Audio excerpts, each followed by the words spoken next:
warahmatullahi wabarakatuh. Halo semuanya, perkenalkan nama saya Akmar Sabita Hermiati dengan NIM 190112559, mahasiswi semester 5 Prodi Pendidikan Biologi FKIP UHAMKA. Bersama dengan 6 rekan saya, yaitu Danti Cynthia, Mutia Aprilia, Natasha Mia, Putri Ayu, Rida Ilahi, Putri Syifa, dan Virial Andara telah melaksanakan PLP 1 atau pengenalan lingkungan persekolahan yang berlokasi di Joglo, Jakarta Barat dan tepatnya di Madrasah Aliyah Negeri 10 Jakarta. PLP 1 ini dilaksanakan pada tanggal 24 September 2021 dan juga 1 Oktober 2021. Tujuan dari PLP 1 ini ialah untuk mengenali kultur dan karakteristik yang ada di MAN 10 Jakarta. Untuk pembahasan lebih lanjut, disimak sampai habis ya. Kegiatan pengambilan video PLP 1 di MAN 10 Jakarta selalu menaati protokol kesehatan seperti mengecek suhu tubuh, selalu mencuci tangan, sterilisasi dengan disinfektan, dan scan peduli lindungi. PLP 1 atau kepanjangan dari Pengenalan Lapangan Persekolahan 1 merupakan tahapan pertama yang dilakukan oleh mahasiswa semester 5 FKIP UHAMKA. Besar kredit pada PLP 1 ini adalah 1 SKS. Tujuan dari PLP 1 kali ini ialah yang pertama, pengamatan langsung kultur sekolah. Yang kedua, pengamatan struktur organisasi dan tata kelola di sekolah.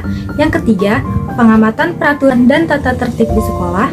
Yang keempat, pengamatan kegiatan-kegiatan seremonial formal di sekolah.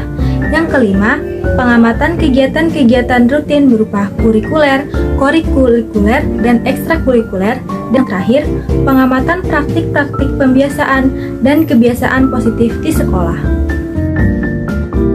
Inti dari kegiatan PLP 1 ini adalah aktivitas observasi, analisis, penghayatan langsung terhadap kegiatan terkait dengan kultur sekolah, manajemen sekolah, dan dinamika sekolah sebagai lembaga pengembang pendidik dan pembelajaran. Madrasah Aliyah Negeri 10 Jakarta terletak di Jalan Raya Joglo Baru nomor 77 Kembangan, Jakarta Barat, DKI Jakarta. Sekolah ini sudah memiliki akreditasi A. Luas tanah sekolah ini ialah 1.551 meter persegi. Sebelumnya, MAN 10 Jakarta merupakan madrasah filial dari MAN 1 Jakarta. Kemudian dimandirikan alias dinegrikan berdasarkan surat keputusan Menteri Agama Republik Indonesia nomor 244 tahun 1993 tertanggal 25 Oktober 1993. Dengan penegrian tersebut, maka Madrasah Filial MAN 1 Jakarta tersebut menjadi Madrasah Aliyah Negeri 10 Jakarta.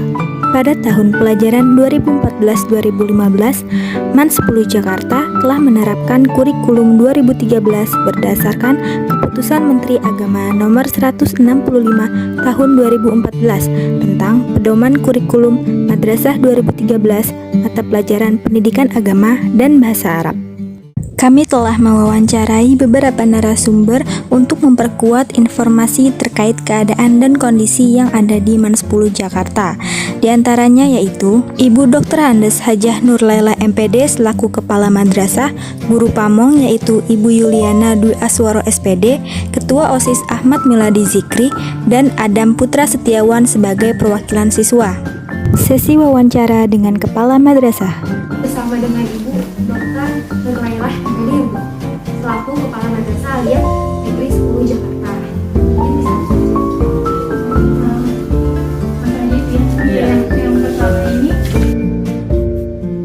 Karena MAN 10 Jakarta merupakan madrasah, sehingga mata pelajarannya lebih banyak mengandung unsur keagamaan seperti fikih, Al-Quran hadis, sejarah dan kebudayaan Islam, dan terakhir bahasa Arab. Sehingga peserta didik di MAN 10 Jakarta ini mempunyai sisi kepribadian yang lebih mencondong ke keagamaan. Struktur organisasi di MAN 10, yang pertama ada kepala madrasah yang sejajar dengan komite. Lalu di bawahnya ada tata usaha, di bawahnya lagi ada wakil kurikulum, wakil kesiswaan, wakil humas, dan wakil sarana dan prasarana. Di bawahnya terdapat guru, MPK, dan karyawan. Di bawah MPK terdapat OSIS. Peraturan-peraturan umum yang ada di MAN 10 terbagi menjadi 3. Yang pertama, peraturan untuk guru. Yang kedua, peraturan untuk tenaga pendidik. Dan yang ketiga, peraturan untuk peserta didik. Nah, peraturan-peraturan umum tersebut di masa pandemi ini masih tetap berjalan. Tata tertib di MAN 10 seperti rambut, pakaian, kuku, dan masalah pembelajaran diserahkan kepada masing-masing guru mata pelajaran. Selama PJJ atau pembelajaran jarak jauh, upacara ditiadakan, tetapi saat ini sudah diberlakukan PTM atau pembelajaran tatap muka. Upacara tidak dilaksanakan, tetapi setiap siswa saat datang ke sekolah wajib untuk hormat kepada bendera. Kegiatan rutin yang menjadi pembiasaan positif di MAN 10 diantaranya yaitu pengisian logbook, One Day 1000, dan One Day One Ayat. Untuk kegiatan kurikuler diatur oleh wakil kepala madrasah bagian kurikulum dan menyesuaikan antara PTM dan PJJ. Untuk model dan metode pembelajaran diserahkan kepada masing-masing guru mata pelajaran sesuai dengan kurikulum 2013. Untuk kegiatan kurikuler yaitu kegiatan pendukung dari kurikuler seperti Madrasah Young Research Supercamp yang diselenggarakan oleh Kemenak, kompetisi sains madrasah dan robotik. Sedangkan untuk kegiatan ekstrakurikuler seperti futsal, Ratu Jaro, KIR, Pramuka, English Club, dan sebagainya. Kendala dari pembelajaran jarak jauh dari peserta didik adalah kurangnya kuota internet dan sinyal. Sedangkan dari guru kurang mengertinya teknologi. Untuk pelajaran tatap muka atau PTM berjalan normal seperti biasanya. TU datang lebih pagi untuk absen, tidak ada hambatan pada PTM maupun PJJ yang berjalan beriringan karena sudah memiliki jadwalnya masing-masing yang mengikuti kebijakan pemerintah. Sesi wawancara dengan Guru Pamong. Ingin mewawancarai Ibu atas nama Ibu Yuliana Dwi Asura. Mungkin langsung ke pertanyaan pertama ya. Saat pembelajaran tatap muka atau PTM yang biasanya dilaksanakan pada hari Senin, Rabu, dan Jumat akan bergantian antara kelas 10, 11, dan 12.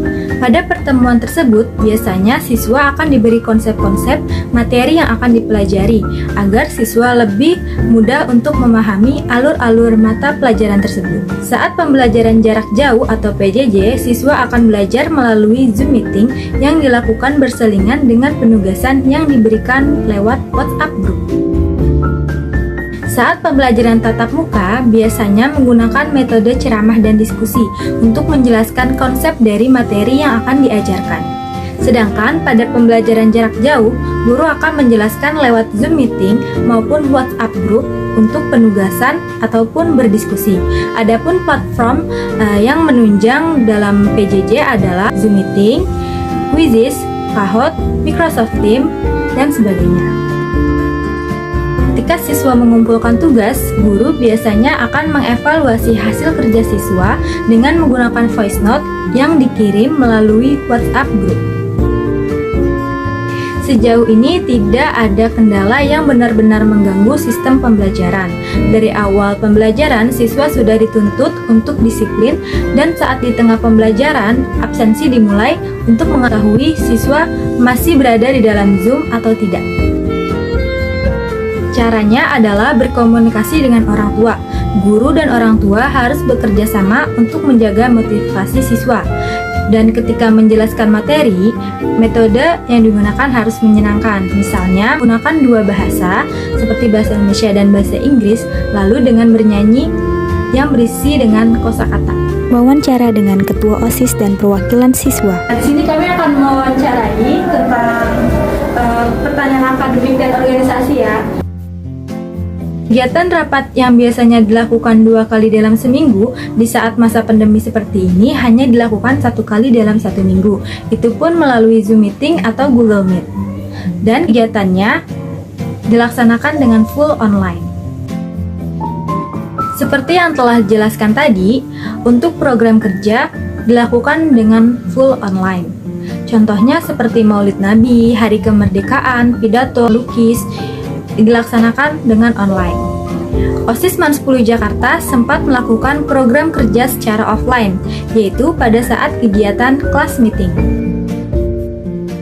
Di beberapa program kerja mengalami hambatan, seperti di perizinan proposal dan pendanaan. Untuk program kerja online bisa dikatakan lancar. Untuk program kerja offline ada yang di-online-kan seperti Isra Miraj dan webinar, dan ada yang ditunda sampai tahun depan. Inovasi dari OSIS MAN 10 Jakarta adalah untuk lebih aktif di sosial media seperti memposting story Instagram yang berisi informasi dan mengupload kegiatan di feed Instagram sehingga sosial media akan lebih aktif. Di MAN 10 Jakarta memiliki 2 jenis dalam sistem pembelajaran. Yang pertama yaitu pembelajaran jarak jauh atau PJJ, yang kedua adalah pelajaran tatap muka atau PTM yang dilaksanakan 1-2 kali dalam seminggu. Untuk PJJ, pembelajaran dilakukan selama 1 minggu full. Namun, jika kelas tersebut mendapatkan jadwal PTM, maka PJJ tidak diberlakukan. Pada pembelajaran jarak jauh, kendalanya ada di sinyal dan di penugasan tanpa dijelaskan terlebih dahulu oleh guru mata pelajaran tersebut. Dan untuk PTM, tidak ada kendala. Siswa MAN 10 Jakarta senang ketika mendengar kabar akan dilaksanakan PTM atau pembelajaran tatap muka, karena senang bisa bertemu dengan teman-teman dan guru-guru. Itu dia video pengenalan lapangan persekolahan yang ada di MAN 10 Jakarta. Mohon maaf apabila ada salah-salah kata atau salah penyebutan. Jangan lupa like, komen, dan subscribe. Assalamualaikum warahmatullahi wabarakatuh. Dadah!